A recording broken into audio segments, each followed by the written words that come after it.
ठीक है। इस भाग में हम लोग जानेंगे सिंधु घाटी सभ्यता के आर्थिक जीवन पर। आर्थिक जीवन के बारे में इससे पहले हम लोगों ने सामाजिक जीवन के बारे में जाना, फिर हमने धार्मिक जीवन के बारे में जाना और अब हम जानेंगे आर्थिक जीवन के बारे में। अर्थात यहाँ के लोगों का व्यापार क्या था, जीवन यापन करने का संसाधन क्या था। इन संसाधनों को हम लोग जानेंगे कि वो किस पर निर्भर थे, उनका भरण पोषण किस प्रकार से हो रहा था, उनका आय का साधन क्या था। तो किसी भी देश की अगर अर्थव्यवस्था को देखें तो अर्थव्यवस्था का जो रीढ़ होता है वो होता है कृषि। अगर कृषि ना होगा तो कोई भी देश में ना तो उद्योग लगेंगे ना ही फैक्ट्री। खेत है तब ट्रैक्टर कंपनियां ट्रैक्टर बनाएंगे, दूध दही मिठाई है तो फ्रीज वाले फ्रीज को बनाएंगे, सब्जी के लिए फ्रीज को बनाएंगे। जब ना दूध मिठाई दही सब्जी ही ना हो तो फ्रीज का क्या काम। तो जब भी कोई उद्योग निर्भर करेगा वो सबसे पहले किस पर करेगा, कृषि। अर्थशास्त्र में आपने पढ़ा था कि अर्थव्यवस्था के 3 क्षेत्र होते हैं, जिसमें से आपने एक प्राथमिक पढ़ा था, दूसरा द्वितीयक और तीसरा तृतीयक। पहला जो था वो था प्राथमिक। तो यहाँ पर भी जो पुराविदों ने पाया है कि इस सभ्यता में भी सबसे पहला संसाधन था वो था कृषि। किसका संसाधन? आर्थिक संसाधन के रूप। कृषि हड़प्पा सभ्यता के लोगों की अर्थव्यवस्था का मूल आधार। हमारे देश की भी आज भी अर्थव्यवस्था का मूल आधार क्या है? कृषि। उस समय भी आधार क्या था? कृषि। आपने मोहनजोदड़ो के बारे में पढ़ा था कि मोहनजोदड़ो को सिंध का बाग कहा जाता था। क्यों कहा जाता था? कि मोहनजोदड़ो की भूमि काफी उर्वर थी, उपजाऊ थी, जिस कारण उसके चारों तरफ हरे भरे फसल लगे हुए रहते थे और उसको सिंध का भाग कहा जाता था। इसका मतलब कि वहां उस समय कृषि के लिए उपयुक्त भूमि मौजूद थी। बहुत सारे स्थलों से हमें कई प्रकार के अनाजों का भी साक्ष्य मिला है, जिसमें से हम लोगों ने जाना था कि जौ, गेहूं, मटर, नारियल, ये इन चीजों से वे लोग परिचित थे। तो ये कहां से उत्पादित होगा? कृषि से। तो यहाँ के खेत क्या थे? काफी उपजाऊ थे। ये बात हमने मोहनजोदड़ो में भी पढ़ा। इसलिए यहाँ अनाज की कमी नहीं थी, कोई कमी इस सभ्यता के लोग को अनाज की नहीं थी। यहाँ के प्रमुख खाद्यान्न यानी खाने वाला जो फसल था वो था गेहूं और जौ। जो मूल रूप से वो भोजन के लिए उपयोग करते थे वो था गेहूं और क्या? इसके अलावा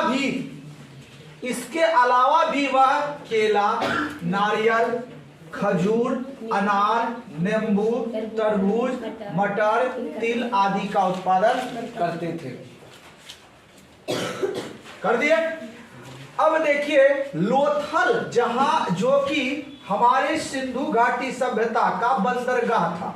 हमने लोथल के बारे में पढ़ा था कि यह सिंधु घाटी सभ्यता इस सभ्यता का क्या था? बंदरगाह। और यहां पर से धान की भूसी का अर्थात चावल का साक्ष्य मिला। इसका मतलब वहां पर उस समय चावल का भी उत्पादन हो रहा होगा। एक और बात क्या थी कि यहां पर जो है कपास का भी बहुत ज्यादा उत्पादन हो रहा है। जब हम व्यापार में पढ़ेंगे तो सिंधु घाटी सभ्यता के बगल में हमारा था ईरान की सभ्यता, जिसको हम कहते थे मेसोपोटामिया की सभ्यता। और इसके बगल में जो था ये था मिस्र की सभ्यता था। तो मेसोपोटामिया के लोग इस सिंधु घाटी सभ्यता से आयात करते थे कपास का। और इस कपास को सिंधु कहा जाता था।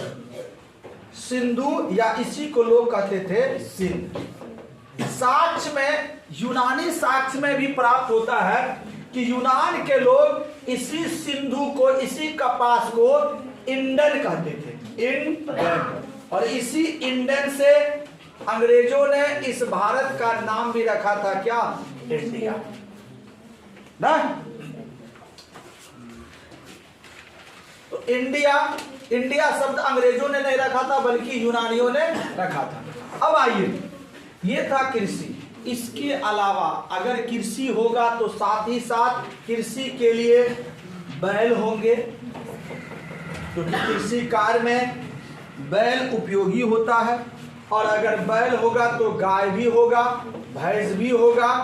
अब कृषि कार्य में जो अनाज उत्पन्न होगा उसको एक जगह से दूसरे जगह ले जाने के लिए कुछ और भी पशु होंगे, सामान ढोने के लिए, जैसे ऊंट, गधा, घोड़ा, ये सब सामान को एक जगह से दूसरी जगह लाने ले जाने वाला पशु था।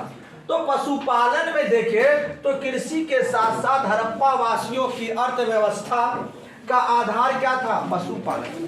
कृषि के साथ साथ खाओगे तो बहुत ज्यादा कब कर रहे, ठीक है। कृषि के साथ साथ हड़प्पा वासियों की अर्थव्यवस्था का आधार क्या था? पशुपालन। यहां से गाय, बैल, भेड़, कुत्ता, हाथी, सूअर, गधा, ऊंट जैसे पालतू जानवरों के क्या मिले हैं? साक्ष्य। तो ये दो बातें हमें मालूम चल गई। पहला कि आर्थिक संसाधन के रूप में वहां के अधिकतर लोग कृषि पर निर्भर थे। कृषि में मुख्य रूप से वो गेहूं और जौ का प्रयोग खाने के लिए करते थे। अन्य भी चीजों का वो उत्पादन करते थे, जिसमें नींबू, अनार, मटर, तिल, तरबूज आदि थे। इसके अलावा हमने क्या पढ़ा? पशुपालन। पशुपालन भी वहां के लोगों का आर्थिक आधार था, जिसमें से गाय, बैल, भेड़, कुत्ता, हाथी, सूअर, गधा, ऊंट आदि जानवरों का हमें क्या प्राप्त हुआ? साक्ष्य प्राप्त। अब तीसरा बात,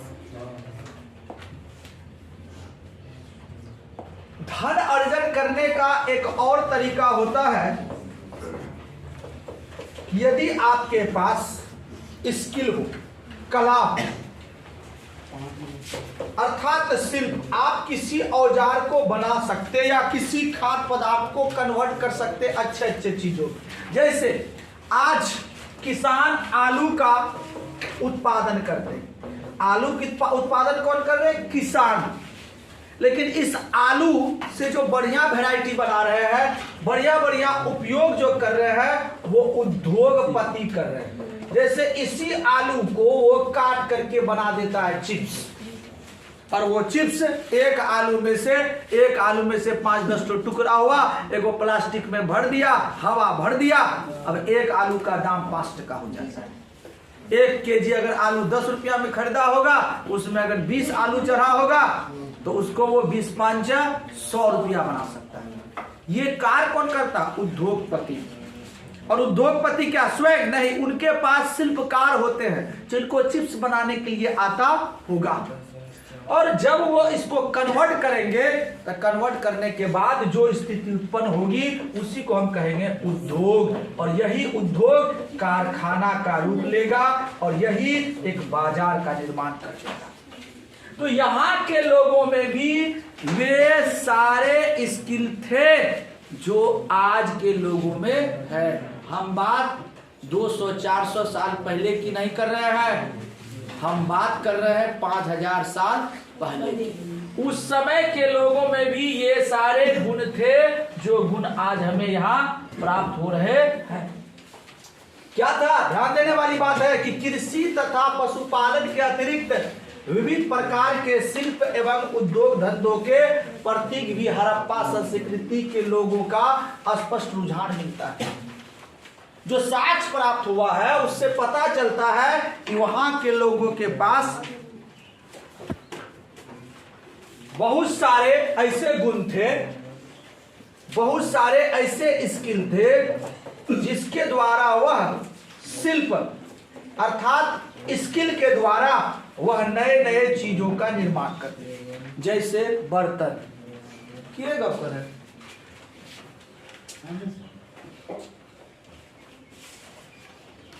अब आप देखेंगे कुछ बर्तनों को देखेंगे मिट्टी के, ये बर्तन आज कुम्हार लोग बनाते हैं। अगर हमें कहा जाए कि बाबू एगो मिट्टी का हंडी बनाओ, हमको 2 दिन भी लग जाएगा, हम बढ़िया से नहीं बना पाएंगे। क्यों? क्योंकि इसका स्किल हमें मालूम नहीं, ये कैसे बनता है वो हमें मालूम नहीं। उस समय ये बर्तन प्राप्त हुआ है, ये सिक्के, और इस सिक्के पर देखिए ये जो मुहर है ये प्राप्त हुआ, ये महिला का चित्र है, ये पशुपतिनाथ का चित्र है, ये आप देख रहे हैं। इसका मतलब उन लोगों के पास भी हुनर था, और इस हुनर का प्रयोग करके वो तरह तरह के चीजों का निर्माण करते थे। आप यहां देखेंगे बड़ा सा हंडी का निर्माण किया है, तरह तरह के मोहर का निर्माण किए हैं। बैलगाड़ी का खिलौना भी है, बैलगाड़ी सहित ये जो आप देख रहे हैं बांस का जो आज भी देख रहे हैं चक्का लगा हुआ ये है। इसका मतलब अगर ये बनाया है तो उस समय ये था, अगर ये नहीं रहता तो कहां से बनता? कल्पना द्वारा हम साइकिल बना सकते हैं, साइकिल का चित्र बना सकते हैं, इसलिए क्योंकि हमने साइकिल को देखा। अगर हमसे कहेगा कि कोई ऐसा चीज बनाओ जिसको तुम देखा है ना, क्या बना सकते? एक लकीर से फाड़ दे, भविष्य में ऐसा चीज आएगा जिस पर तुम चढ़ के जाओगे, हो ही ना सकता, बना ही ना सकते। अगर वो बना है उस समय होगा, मतलब उस समय के लोगों के पास भी हुनर की कमी नहीं। कई उपकरण बनाते थे। खुदाई में क्या क्या मिला है? कढ़ाई बनाने के उपकरण प्राप्त हुए हैं। चनहूदरों में एक कारखाना भी मिला है। हम एक बार चनहूदरों के बारे में बताए थे कि वहां मनके बनाने के भी कारखाने प्राप्त हुए हैं। आगे देखिए, कुंभकार लोग मिट्टी के बर्तन बनाने हेतु चाक का प्रयोग करते थे। स्वर्णकार आभूषण के निर्माण करते थे। तांबे तथा कांसे का प्रयोग, क्योंकि यह जो सभ्यता थी कांस्य युगीन सभ्यता थी। आपने पढ़ा था कि इस समय के लोगों को कांसा के बारे में जानकारी था। और कांस्य क्या है? एक मिश्र धातु है, और मिश्र धातु ये बनता किससे किससे है? तांबा और टीन के मिश्रण से।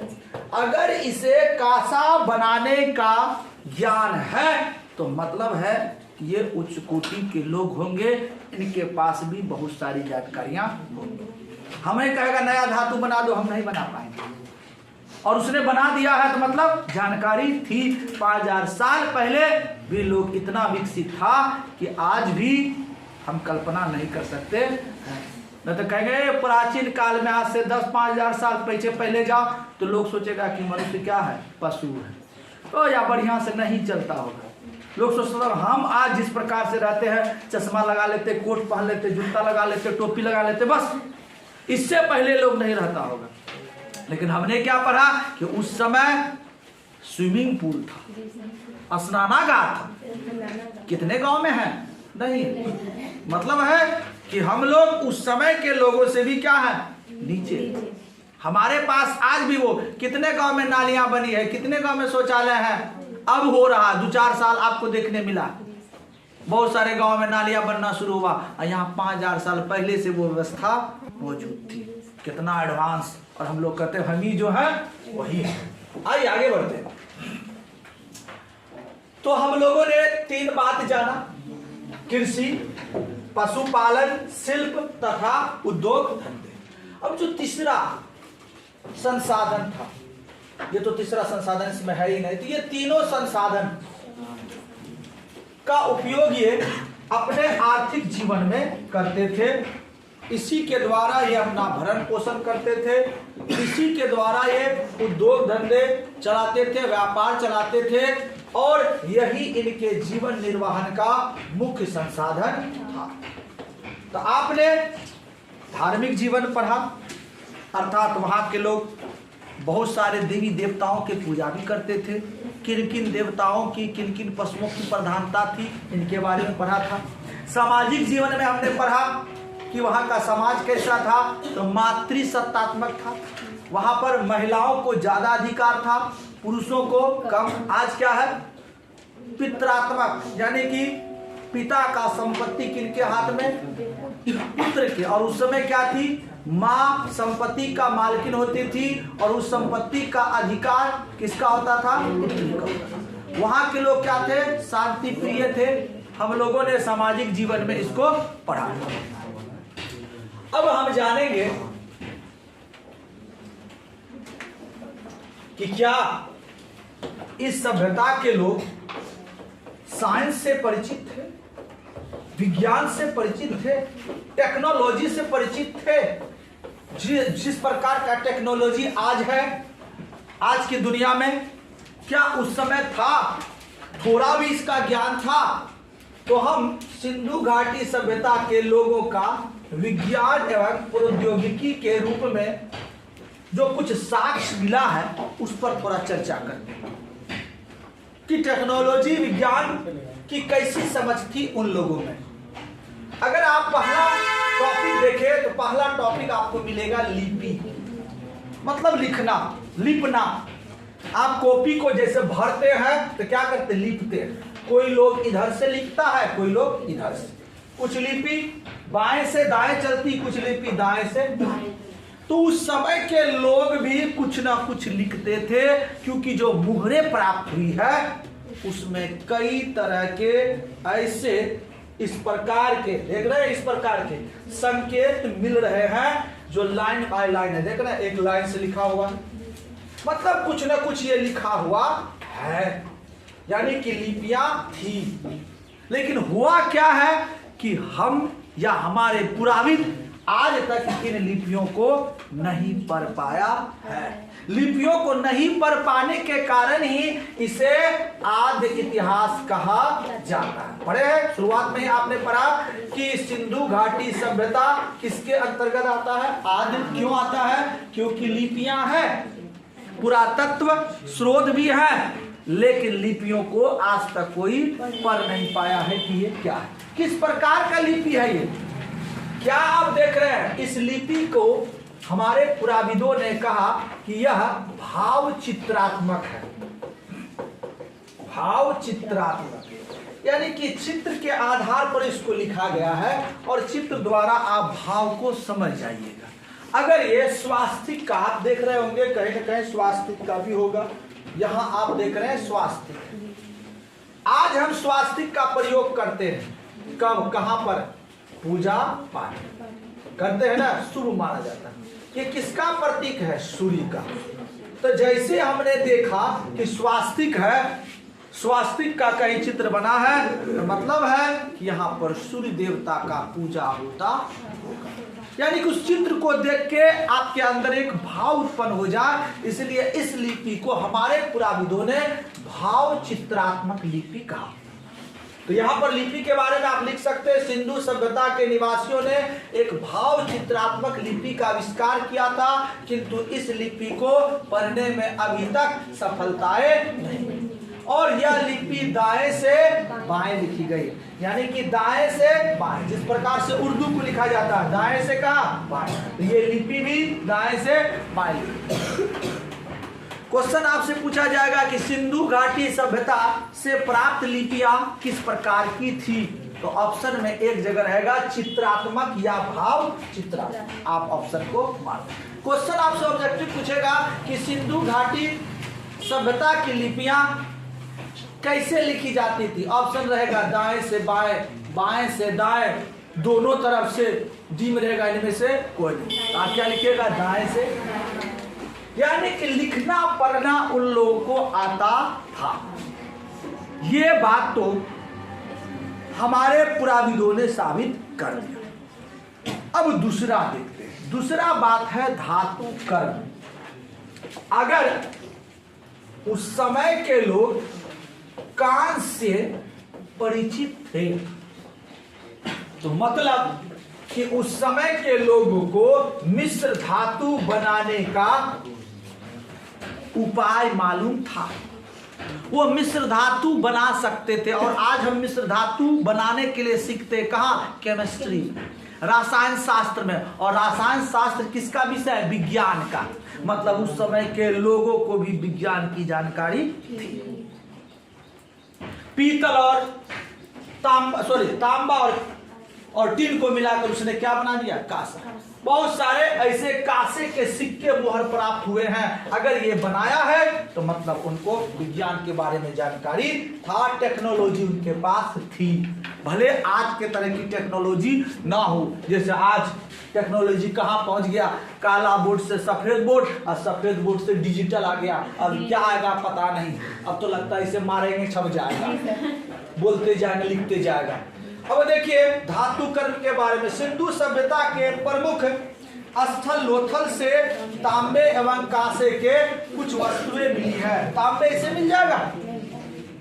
तांबा प्राप्त करने के लिए आप तांबा का निष्कर्षण पढ़ते हैं, लोहा प्राप्त करने के लिए लोहा का, एल्युमिनियम के लिए एल्युमिनियम। प्रत्येक धातु को जब हम प्राप्त करते हैं तो उनको एक रासायनिक विधि द्वारा, वैज्ञानिक टेक्नोलॉजी द्वारा हम उसे प्राप्त करते हैं। और उस समय के लोगों ने तांबा प्राप्त किया था, टीन प्राप्त किया था।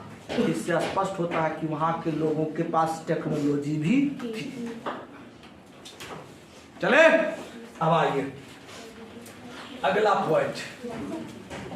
दो चीजों में तो ये माहिर थे, साक्ष्य बता दिया। अब तीसरा बात देखिए, वाहन। आज हमारे पास यातायात के लिए एक से एक वाहन है। मिट्टी के अंदर से चलने वाला मेट्रो है, तो जमीन पर चलने वाला अनेक प्रकार, रेलगाड़ी, बस, साइकिल, हवा में उड़ने वाला हवाई जहाज, हेलीकॉप्टर, पानी में चलने वाला पनिया जहाज, क्या क्या होगा पता नहीं। बस अब खाली यही रहा कि थपड़ी बजाओ घूम, वहां फिर जहां पर थपड़ी बजाओ उपस्थित। जैसे फिल्म उलिम सब में नारद जो करते थे, नारायण नारायण, घूम हो गया, और फिर नारायण नारायण हाजिर। अब वो भी टेक्नोलॉजी आने वाला है, कभी भी आ सकता है, साइंस है तो संभव है। अब देखिए वाहन के बारे में, मोहनजोदड़ो से बैलगाड़ी का खिलौना मिला है। बैलगाड़ी का खिलौना अगर मिला है, देख रहे बैलगाड़ी, मतलब उस समय भी चक्का लगा हुआ है, उस समय बैठने के लिए सीट है। यहाँ पर देखिए खींचने के लिए जो भी धातु हो, बांस का हो या लकड़ी का हो, बैल भी है।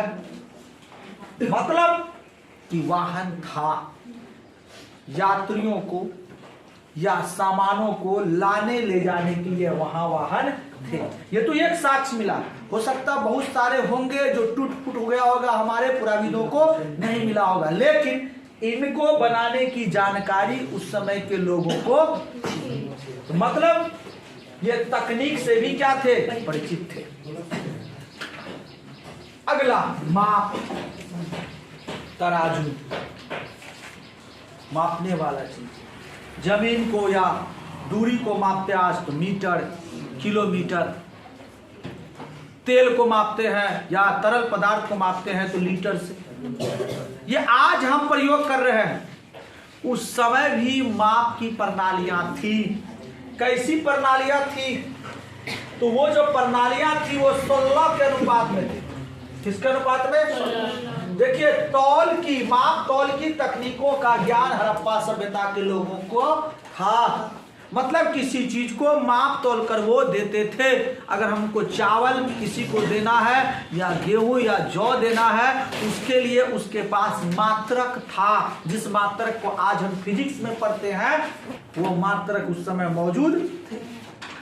आगे आइए, हड़प्पा सभ्यता के लोग माप तौल की तकनीक से परिचित थे। यहाँ 16 के अनुपात का विशेष मात्रा। ऑब्जेक्टिव में कई बार क्वेश्चन पूछा गया है कि सिंधु घाटी सभ्यता में माप तौल प्रणाली का अनुपात क्या था? क्या था? क्या मारिएगा आप? सीधा 16 छटांक। ध्यान दीजिएगा, 16 छटांक को एक सिर लिख दिया है, एक शेर होगा। 16 छटांक को एक शेर कहा जाता था। आज हम लोग साधारण भाषा में एक शेर किसको कहते हैं? 1 किलो। उस समय 16 छटांक को क्या कहा जाता था? एक शेर। क्वेश्चन भी पूछा है कि एक शेर किसके बराबर होगा? 8 छटांग, 10 छटांग, 12 छटांग, 16 छटांग। तो आप बोलिएगा 16 छटांग को क्या कहा जाता है? एक शेर। फिर देखिए 16 आना को, सारा चीज 16 में, 16 आना को 1 रुपया, 16 आना, 15 आना, आना चलता है।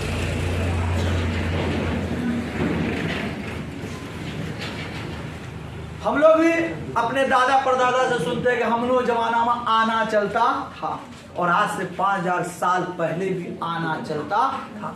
और 16 आना का क्या होता था? उसका जो बाट मिला, बाट मतलब समझते हैं? बाट मतलब होता है बटखरा, किलोग्राम। जैसे देखते हैं 1 किलो का बटखरा है, 2 किलो का, 5 किलो का, 20 किलो का, वो बटखरा को बाट। और बाट किस रूप में मिला था? 1 किलो वाला मिला था, 2 वाला मिला था, 2 से फिर 4 मिला, 4 से 8, 8 से 16, 16 से 32, 32 से 64। आप अनुपात देखिए, 16 के अनुपात में आपको मिल रहा है। तो ये चीजें प्राप्त हुई है, बटखरा मिलना, वाहन का खिलौना मिलना, ये धातु, अलग अलग धातुओं के मुहरे मिलना, सिक्के मिलना, लिपियां मिलना, ये बताता है कि उस समय के लोग विज्ञान से परिचित थे, टेक्नोलॉजी से परिचित थे। ये था इनका विज्ञान और प्रौद्योगिकी के प्रति ज्ञान। तो सिंधु घाटी सभ्यता में विज्ञान एवं प्रौद्योगिकी के बारे में आपसे क्वेश्चन पूछ दे, क्वेश्चन पूछने का तरीका कई हो सकता। कहेगा सिंधु घाटी सभ्यता या हड़प्पा सभ्यता के लोगों का विज्ञान एवं प्रौद्योगिकी के विषय में क्या जानकारियां थी, प्रकाश डालें। या सिंधु घाटी सभ्यता में उपयोग होने वाले विज्ञान एवं प्रौद्योगिकी पर संक्षिप्त टिप्पणी लिखिए। आप चारों के चारों पॉइंट को लिख करके बतला सकते हैं एग्जामिनर को कि हमें भी वही चीज मालूम है जो हमारे पुराविदों ने हमें बताया। अब हम अगला टॉपिक जानते हैं इस सभ्यता का। अब जो अगला टॉपिक होगा, सबसे इंपॉर्टेंट टॉपिक, और कहा जाए तो इस चैप्टर से पूछा जाने वाला सबसे वीवीआई प्रश्न। कई बार इस प्रश्न को पूछा गया। प्रश्न होता है कि सिंधु घाटी, हड़प्पा सभ्यता या सिंधु घाटी सभ्यता के पतन के क्या कारण हैं, वर्णन करें। एक बार नहीं, कई। क्योंकि पतन जो हुआ था, क्योंकि वो सभ्यता आज तो है नहीं, वो सभ्यता हमें मिट्टी के अंदर में धसी हुई मिली या दफनाया हुआ मिला। हमने मिट्टी को वहां से अलग किया, खोद करके इसको क्या किया, निकाला। अगर निकाला है तो इसका मतलब वो सभ्यता एक समय समाप्त हो गई। जमीन के अंदर कैसे चले? हम आज घर बनाए और आज से 5000 साल बाद ये जो घर है वो कहाँ मिलेगा? जमीन के अंदर। मतलब कौन? हम जब मरेंगे क्या इसको जमीन में धसा के जाएंगे? नहीं। कोई कारण हुआ होगा जिसके कारण ये जमीन, ये घर जो है, ये मकान जो है दफन हो गया। और इसी दफन होना को क्या कहते हैं? पतन होना। तो सभ्यताएं समाप्त हो गई। उस समय के लोग भी अभी तक मौजूद नहीं है, ना ही कोई कनेक्टिविटी है वहां के उस समय के लोगों से का आज के लोगों से। इसका मतलब पतन हुआ है, समाप्त हुआ। उसका क्या कारण हो सकता है? चूंकि यहां पर तो केवल साक्ष्य होगा, प्रमाण होगा, और कारणों में अलग अलग पुराविदों का अलग अलग तर्क है। तो आप क्वेश्चन को लिख सकते हैं आंसर के रूप में कि हड़प्पा या सिंधु घाटी सभ्यता के पतन के बारे में अलग अलग पुराविदों ने अपना अलग अलग विचार प्रकट किया है, जिसमें से प्रमुख निम्नलिखित हैं। तो निम्नलिखित में से पहला क्या होगा? पहला आपने देखा बाढ़। बहुत सारे पुराविद इस सभ्यता के पतन का, नष्ट होने का कारण बाढ़ को माना। आप एक फिल्म देखेंगे, इस पर फिल्म भी बना है, मोहनजोदारो एक फिल्म भी बना है, और इस फिल्म में भी इस सभ्यता का पतन का कारण बाढ़ को बताया गया। जब ये फिल्म बनी थी तो उस समय भी इस पे बहुत सारा कंट्रोवर्सी हुआ था। क्यों? क्योंकि यहाँ पर एक नहीं, बाढ़ है, जलवायु परिवर्तन, प्राकृतिक आपदा है। क्योंकि इसने बाढ़ को बताया तो लोगों ने कहा, जिस वैज्ञानिक, जिस पुराविदों का मानना था कि नहीं जलवायु परिवर्तन, किसी का मानना था कि भूकंप, तो वो तो इस बात से नाराज होगा। तो उसने कहा कि ये कल्पना के आधार पर था, हमने एक लेखक के बारे में, एक लेखक का मत को लेकर हमने इसको बना दिया, तो कोई बड़ी बात नहीं।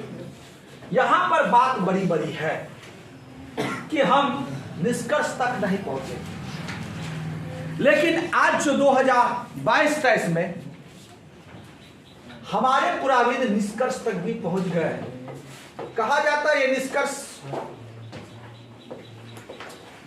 लगभग सही लग रहा है वैज्ञानिक तौर पर भी, और वो क्या होगा इसका पतन का कारण कुछ देर के बाद हम बताएं।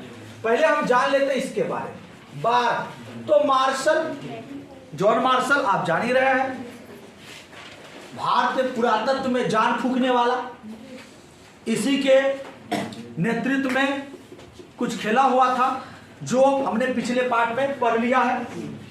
मार्शल मैके एस.आर. राव हड़प्पा सभ्यता के पतन का एकमात्र कारण नदी के बाढ़ को मानते हैं।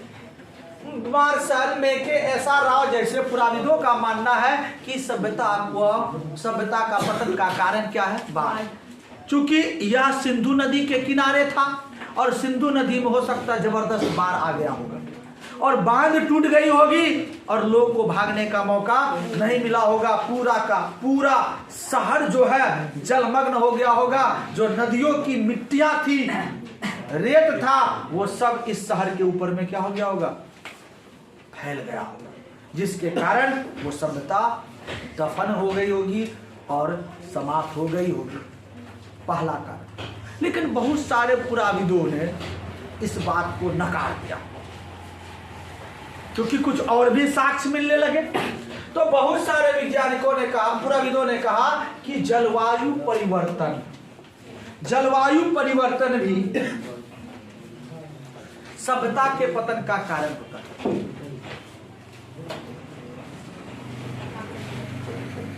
जैसे आज अगर आप देखें तो मॉरिशस में एक पक्षी पाया जाता था, डोडो। आपने इसे 7-8 क्लास में पढ़ा। डोडो नाम का पक्षी पाया जाता था, डोडो नाम का पक्षी समाप्त हो गया। जलवायु परिवर्तन। गोरैया जो पहले देखने को मिल रहा था बहुत ज्यादा, अब देखने को नहीं। जिस प्रकार से आज मोबाइल टावरों में स्पेक्ट्रम का यूज हो रहा है, कहा जा रहा है कि उससे पक्षियों को बहुत सारा नुकसान हो रहा है। और तापमान जिस प्रकार से बढ़ रहा है, हमारा जो पृथ्वी है इस पर ग्लेशियर बहुत ज्यादा मौजूद है। ग्लेशियर मतलब बर्फ का बड़ा बड़ा टुकड़ा। अगर आप हिमालय की बात करें तो पूरा का पूरा हिमालय किनका बना हुआ? बर्फों का। बहुत सारे महासागर ऐसे हैं जहां पर पानी जो है बर्फ के रूप में जमा है। अगर तापमान परिवर्तन होगा तो तापमान परिवर्तन होना मतलब जलवायु में क्या होना? परिवर्तन। अगर परिवर्तन होगा तो हिमालय पिघलेगी, समुद्रों के ग्लेशियर पिघलेंगे, और जब ये पिघलेगा तो पानी का अंबार होगा और सभी हम लोग जब पृथ्वी पर हैं पानी के ऊपर में मछली की तरह तैरेंगे। पता चलेगा हमारा जो ये सुंदर देश है, सुंदर घर है, वो भी कहाँ रहेंगे? अंदर। फिर कोई जमाना में फिर जीवन आएगा, लोग खोदेंगे, पाताल में 2-4 ठो मकान मिल जाएगा, सऊदी अरब का बुर्ज खलीफा मिल जाएगा अंदर। कहेगा वाह ये पाताल लोक है। कह सकते हैं पाताल में भी बहुत लोग रहते होंगे, ऐसा कह सकते हैं। लेकिन हुआ किसके कारण? जलवायु परिवर्तन के कारण, जिसमें ग्लेशियर पिघल गया और हम सब कहां चले जाएंगे। और हम सतर्क नहीं हुए तो ये स्थिति बहुत जल्द आने वाली है। हो सकता हम जीते जी 2050-60 तक ये दृश्य को देख सके और हम लोग पानी के ऊपर में तैरेंगे, बोलेंगे हरे रामा हरे कृष्ण। तो बहुत सारे पुराविदों का मानना था कि जलवायु परिवर्तन ही हड़प्पा सभ्यता के पतन का क्या था। आपको एक एग्जाम्पल दिया तापमान का। जलवायु परिवर्तन में बहुत कुछ हो सकता है। इतना टेम्परेचर, जैसे हम अभी जो जी रहे हैं, हमारे मानव के लिए 30 से 40 डिग्री सेल्सियस काफी। अब तापमान यहाँ 100 डिग्री सेल्सियस हो जाए इस पृथ्वी का, हम लोग बन जाएंगे कैसा। देखे होंगे नदी के किनारे में छोटका छोटका मछली होता है ना, मछली के बच्चा को उठा करके धूप में छोड़ दो ना तो 1 घंटा वो पापड़ बन जाता है। हम लोग भी 100 डिग्री से सब पापड़ बन जाएंगे और 2-4 दिन में हम लोग का जो है ना मूरी लावा फूटने लगेगा।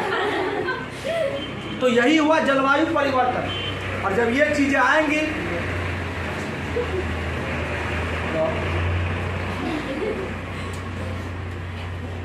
तो जब ये चीजें आएंगी तो हम लोग भी इस संसार को कह देंगे अलविदा। तो अधिकतर मनोविज्ञान पुराविदों का मानना है कि इस सभ्यता के पतन का कारण क्या था, जलवायु परिवर्तन, नहीं कुछ और पुराविद थे। बोल नहीं, हम आपका बात भी नहीं मानते, हमारा बात मानिए।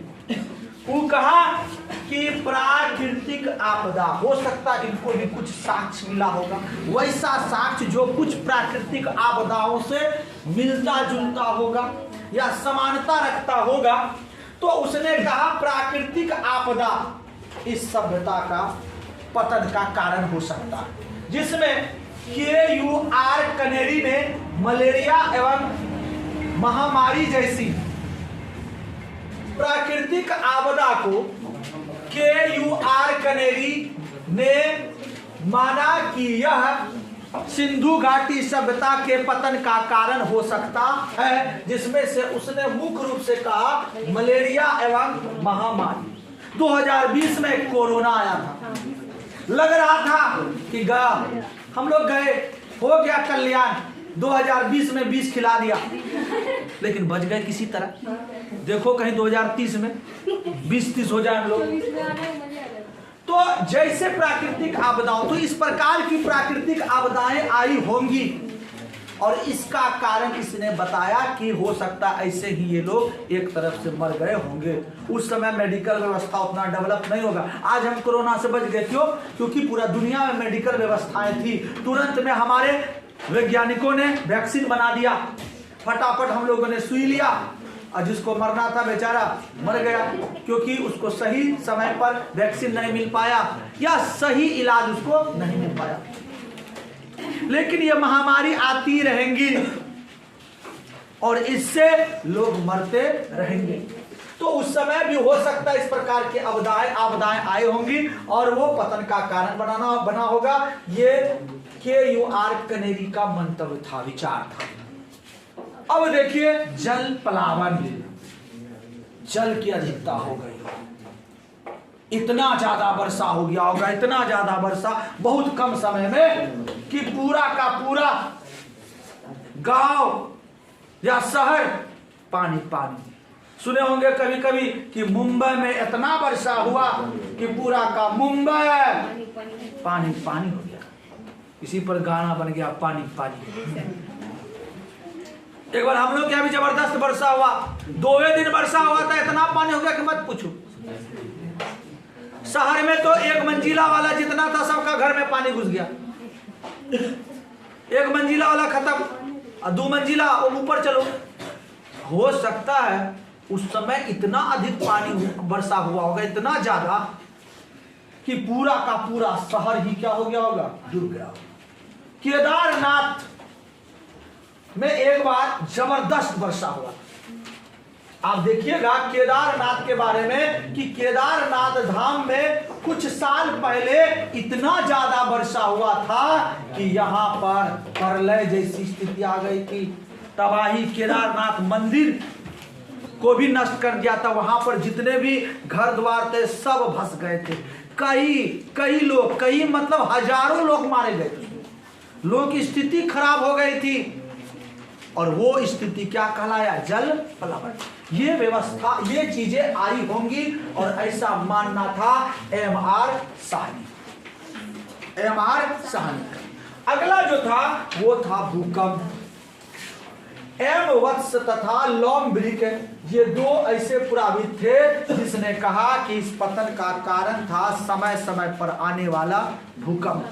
हाल फिलहाल में कहां पर भूकंप आया? तुर्की में जबरदस्त भूकंप आया। हो सकता है इससे भी जबरदस्त भूकंप आया होगा, और इतना भूकंप आया होगा कि वो सभ्यता ही क्या हो गई होगी, दफन हो गई, ध्वस्त हो गई। और जो व्हीलर साहब थे, वो व्हीलर साहब जिसका मत इसके काल अवधि से बिल्कुल मिलता जुलता है, इसी ने बताया था कि 2500 से लेके 1750 तक इस सभ्यता का काल है, और यही चीज कार्बन 14 विधि भी बताया था। तो ये व्यक्ति, इस पुराविद ने बताया कि आक्रमण हुआ।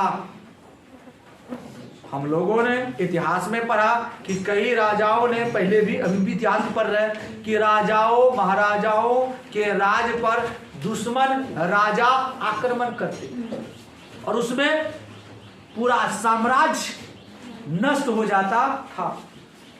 तो हो सकता है, इनका मानना है कि 1500 ईस्वी पूर्व आर्यों ने, किसने? आर्यों ने आक्रमण कर हड़प्पा सभ्यता के नगरों को ध्वस्त किया, वहां के लोगों को मार डाला। किसका आक्रमण हुआ था? आर्य। भारत के अधिकतर लोग अपने आप को क्या कहते हैं? आर्य। हम लोग भी अपने आप को क्या कर देते हैं? आर्य, कि हम आर्य हैं। तो आर्य अगर है तो हम इस देश का वास्तविक निवासी नहीं है, हम बाहर से आए हैं, हमने आक्रमण किया। चूंकि आर्य जो था ये वैदिक सभ्यता के निर्माता थे, वैदिक सभ्यता पढ़ेंगे, वैदिक सभ्यता के निर्माता थे।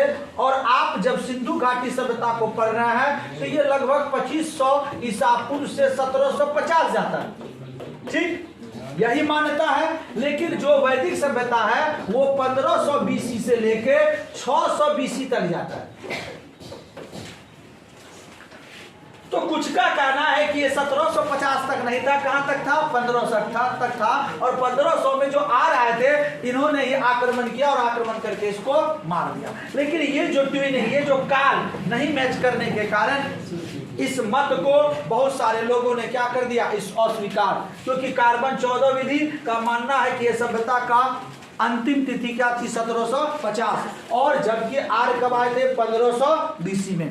तो 250 साल का गैप है ना, 250 साल का गैप है, इसलिए बहुत सारे लोगों ने इस मत को नहीं माना। अब बात ये आ रहा है कि इनके मतों, इतने मतों में सबसे प्रमुख कारण किसे माना गया? सबसे प्रमुख कारण किस मत को माना गया है? तो 2022-23 में हमारे पुराविदों ने, हमारे वैज्ञानिकों ने यह स्पष्ट हमें कर दिया कि इस सभ्यता का पतन का सबसे प्रबल कारण, सबसे प्रबल कारण तो कही है, सबसे प्रबल कारण जिसके कारण सचमुच में हुआ होगा, क्योंकि होगा वाली बात है, उस समय कोई था नहीं, उसे माना गया जलवायु परिवर्तन। अगर आपसे क्वेश्चन अब पूछा जाता है कि सिंधु घाटी सभ्यता के पतन का प्रबल कारण क्या है?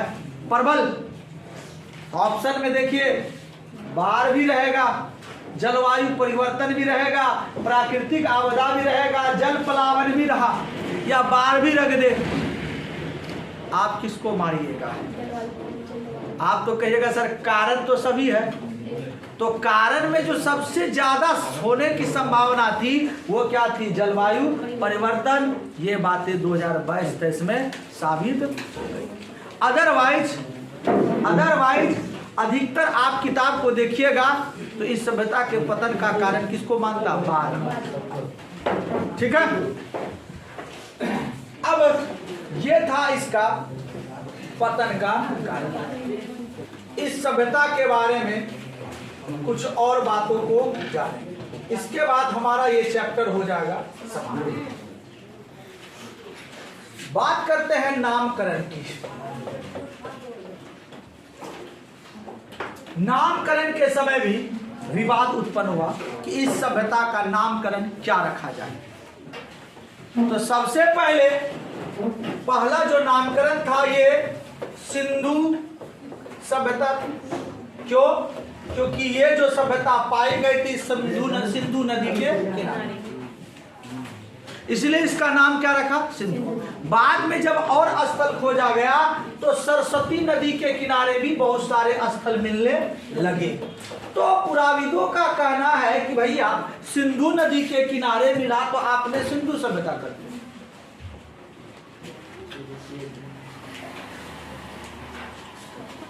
सिंधु सभ्यता आपने कर दिया। सरस्वती नदी के किनारे अगर हुआ तो आप इसको सरस्वती सभ्यता भी कहिए। तो कुछ पुराविदों ने इसका नाम रखा सिंधु सरस्वती, लेकिन बहुत सारे पुराविदों ने इस सभ्यता को ज्यादा मान्यता। अब बात आ रहा है कि अगला जो नाम पड़ा उसका नाम पड़ा क्या? हड़प्पा। तो हमने पूर्व में ही बताया था कि हड़प्पा नाम क्यों पड़ा? क्योंकि जो मान्यताएं थी कि किसी भी स्थल के नामकरण में यदि कोई दुविधा हो, कोई क्वेश्चन मार्क मिले, तो उसका नामकरण उस स्थल के नाम पर कर दिया जाए जो स्थल सबसे पहले खोजा गया। और चूंकि वहां पर जो खोजा जाने वाला पहला स्थल था, नाम क्या था? हड़प्पा। इसलिए इसका नाम क्या पड़ गया? हड़प्पा।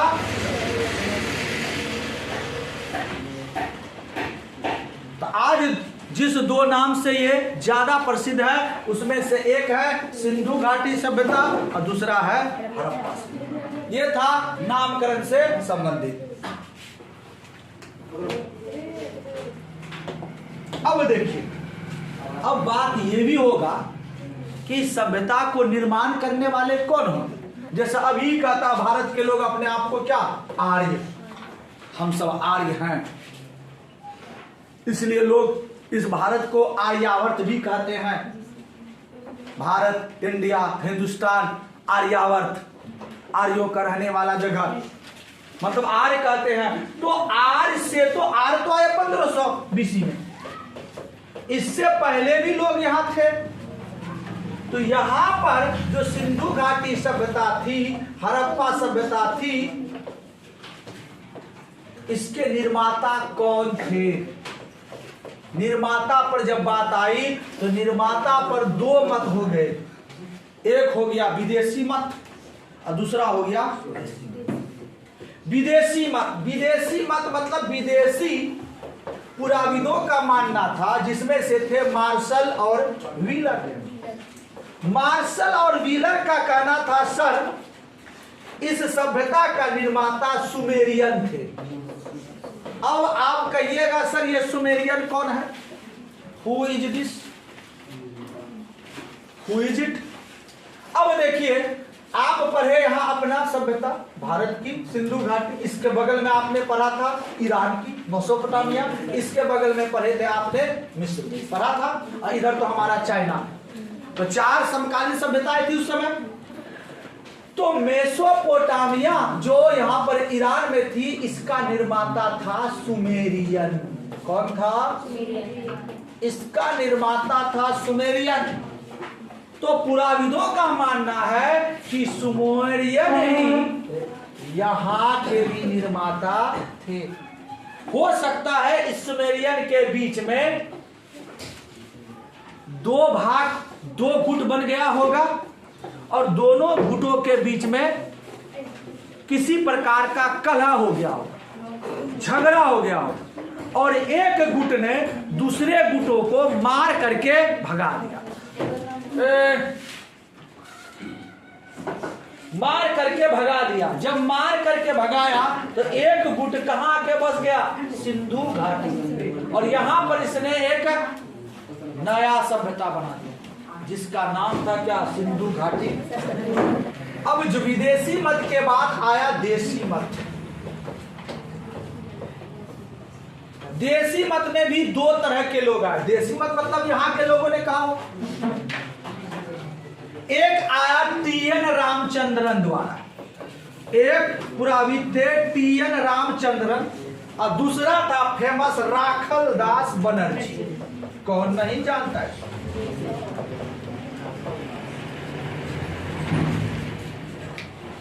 टी.एन. रामचंद्रन का कहना था कि इसको बनाया है आर्यों ने। इस सभ्यता का निर्माता कौन है? आर्य। अगर इस सभ्यता का निर्माता आर्य है तो आर्य तो आया 1500 बीसी में, लेकिन ये सभ्यता 1750 में समाप्त हो चुका था। जब ये 1750 में समाप्त हो गया तो 1500 में बना कैसे? अधिकतर क्या लगभग पुराविदों ने इसके बातों को काट दिया, क्योंकि काल ही मैच नहीं हो रहा। अब आया राठल दास, इसने कहा कि सभ्यता के जो निर्माता थे वो थे द्रविड़। कौन थे? द्रविड़। सुमेरियन नहीं थे। और इसने तर्क दिया कि सर क्यों नहीं सुमेरियन थे? क्योंकि सुमेरियन द्वारा जो ईंटें बनाई गई थी और जो ईंटें यहां पर प्राप्त हुई थी, दोनों के आकार में परिवर्तन, दोनों के आकार अलग। यहां पर जो सड़कें मिली, यहां पर जो सड़कें मिली, सड़कें दोनों जगह थी, लेकिन दोनों सड़कों की चौड़ाई में अंतर, नालियों में अंतर था। जो गोदाम थे, गोदामों में भी क्या था? अंतर था।